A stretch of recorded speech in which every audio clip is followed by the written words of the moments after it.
കൂട്ടുകാരെ, നമുക്കിന്നൊരു tea cake ഉണ്ടാക്കാം. അപ്പോൾ എൻ്റെ സ്റ്റൈലാണ് ഞാൻ ഉണ്ടാക്കുന്നത് കേട്ടോ, ബേക്കറി സ്റ്റൈലിലല്ല കേട്ടോ.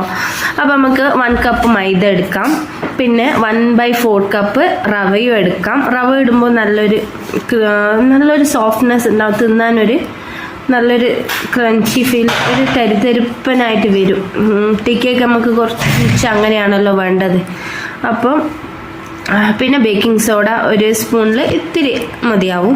ബേക്കിംഗ് സോഡയും ബേക്കിംഗ് പൗഡറും ഇട്ട് കൊടുക്കാം. പിന്നെ ഒരു ചെറിയ സ്പൂണിൽ ഫുൾ ടീസ്പൂൺ കോൺഫ്ലവർ പൗഡർ എടുക്കാം. കണ്ട, ബേക്കിംഗ് സോഡയും ബേക്കിംഗ് പൗഡറും ആ സ്പൂണിൽ കുറച്ച് ഭാഗമേ എടുക്കുന്നുള്ളൂ. ബേക്കിംഗ് സോഡ കുറച്ച് അധികം എടുക്കാം. ബേക്കിംഗ് സോഡ കുറച്ചും ബേക്കിംഗ് പൗഡർ കുറച്ച് അധികം എടുക്കുക. പിന്നെ 1 ടീസ്പൂണ് കോൺഫ്ലവർ പൊടിയും ചേർക്കുന്നുണ്ട്. ഇതെല്ലാം പിന്നെ 1 പിഞ്ച് ഉപ്പ്, ഒരു ടീസ്പൂൺ ഉപ്പായാലും ടീസ്പൂൺ ഉപ്പ് വേണ്ട, 1 പിഞ്ച് ഉപ്പ് മതി. അപ്പം നല്ലോണം അരിച്ച് ആ കട്ടിയില്ലാതെ 3 വട്ടം അരിച്ചെടുക്കണം കേട്ടോ. ഇതുപോലെ സോഫ്റ്റ് ആയിട്ടുണ്ടാവും.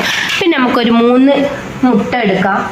അത് അതിൽ യെല്ലോ യോക്ക് മാറ്റിയെടുക്കാം. വെറും വൈറ്റ് മാത്രം നല്ലോണം ഒന്ന് ബീറ്റ് ചെയ്ത് ഫോം പരുവത്ത്, ശരിക്കും കാണുമ്പോൾ നമുക്ക് സോപ്പിൻ്റെ പത പോലെ ഉണ്ടാവും, അതുപോലെ ആക്കി എടുക്കണം.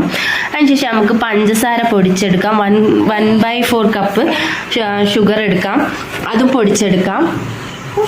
നമ്മൾ മാറ്റി വെച്ച യെല്ലോയിലേക്ക് ആ ഷുഗർ ഒന്ന് യെല്ലോ ബീറ്റ് ചെയ്തെടുക്കാം. ലൈറ്റായിട്ട് ബീറ്റ് ചെയ്താൽ മതി. പിന്നെ നമ്മൾ പൊടിച്ച് വെച്ച ഷുഗറും കൂടി ഈ മഞ്ഞളിലേക്ക് കുറച്ചായിട്ട് ആഡ് ചെയ്ത് നല്ലോണം ബീറ്റ് ചെയ്തെടുക്കാം.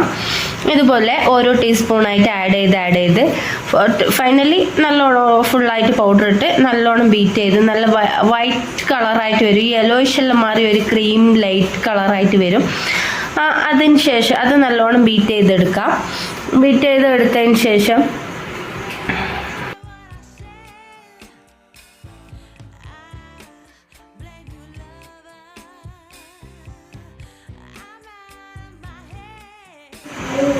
അങ്ങനെ അത് ബീറ്റ് ചെയ്തതിന് ശേഷം നമ്മൾ ആദ്യം ഇതാക്കി വെച്ചതിലേക്ക് ഈ യെല്ലോ കൂടി ചേർത്ത് കൊടുക്കുക. പിന്നെ 1 ടീസ്പൂൺ വനില എസൻസ്, ഞാൻ ആ ക്യാപ്പിന് അളവിന് എടുത്തിട്ടുള്ളൂ. പിന്നെ പൈനാപ്പിൾ എസൻസ് ചേർക്കുക. പിന്നെ നമുക്ക് ബട്ടർ മെൽറ്റാക്കാൻ വെക്കാം. അപ്പോൾ ബട്ടർ ചേർത്താലേ നമുക്ക് നല്ല ടേസ്റ്റ് ഉണ്ടാവുള്ളൂ ടീ കേക്ക് ആയതുകൊണ്ട്. അപ്പോൾ ബട്ടർ നമുക്ക് ഡബിൾ ബോയിൽ മെത്തേഡ് ചെയ്യാം, ഞാൻ അങ്ങനെ തന്നെ ഇടുന്നില്ല. പിന്നെ 1/4 കപ്പ് ഓയിൽ ഒഴിച്ചു കൊടുക്കാം. ഓയിൽ എടുക്കാം, അല്ല സൺഫ്ലവർ ഓയിൽ എടുക്കാം. ഏറ്റവും ടേസ്റ്റി എന്ന് പറഞ്ഞാൽ നമുക്ക് സൺഫ്ലവർ ഓയിലാണ്.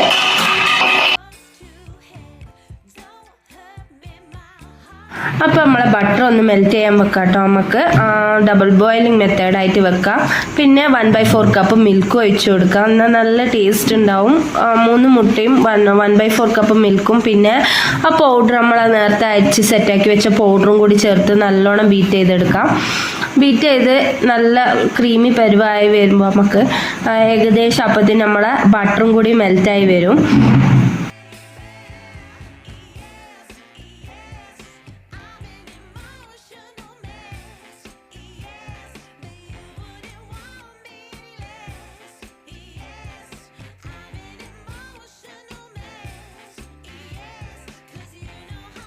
പിന്നെ ഞാൻ ബട്ടറും കൂടി ചേർത്ത് കൊടുത്തിന്. എന്നിട്ട് നല്ലോണം ഒന്നും കൂടി ബീറ്റ് ചെയ്ത് കട്ടകളൊന്നും ഇല്ലാത്ത രീതിയിൽ ബീറ്റ് ചെയ്തെടുക്കാം. പിന്നെ നമുക്ക് ഓവൻ ഇല്ലെങ്കിൽ നമുക്ക് കുക്കറിലും ബീറ്റ് ചെയ്ത് നമുക്ക് കേക്ക് ഉണ്ടാക്കിയെടുക്കാം.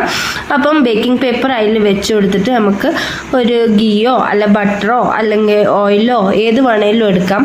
അതിനുശേഷം അത് നല്ലോണം ഒന്ന് അതിൽ മൊത്തത്തിൽ അപ്ലൈ ചെയ്ത് ബട്ടർ പേപ്പറിന് അപ്ലൈ ചെയ്ത് കൊടുക്കാം. പിന്നെ നമ്മൾ ഈ ഇതാക്കുന്നതിൻ്റെ ചുറ്റിനും ഒന്ന് അപ്ലൈ ചെയ്ത് കൊടുക്കുക. ബട്ടർ ആയാലും മതി, ഗീ ആയാലും മതി. അതിനുശേഷം നമ്മൾ ബാറ്റർ അതിലേക്ക് നല്ലോണം വൃത്തിക്ക് ഒഴിച്ച് കൊടുക്കുക.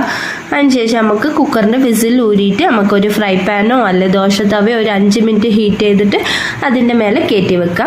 ജസ്റ്റ് ഒരു 30 മിനിറ്റ്സ് 40 മിനിറ്റ്സിൽ ഇത് ബേക്കായി. എന്താണെന്ന് വെച്ചാൽ വലിയ കുക്കറിലാണ് ബേക്ക് ചെയ്തത്, അല്ലെങ്കിൽ 1 മണിക്കൂർ തന്നെ ആവുമായിരുന്നു കുക്കർ ടോപ്പിൽ ബേക്ക് ചെയ്യുമ്പോൾ. പിന്നെ നമുക്ക് അതിൻ്റെ സൈഡൊന്ന് ലെവലാക്കി വെട്ടി കൊടുക്കുക, സ്ക്വയർ ഷേപ്പിലാക്കാൻ വേണ്ടിയിട്ടാണ്. കണ്ടോ, നല്ല സോഫ്റ്റി ആയിട്ട് കിട്ടീന്, നല്ല ടേസ്റ്റും ഉണ്ടായിരുന്നു. മക്കൾക്ക് ഭയങ്കര ഇഷ്ടം ഇതുപോലെ കേക്കാക്കി കൊടുത്താൽ.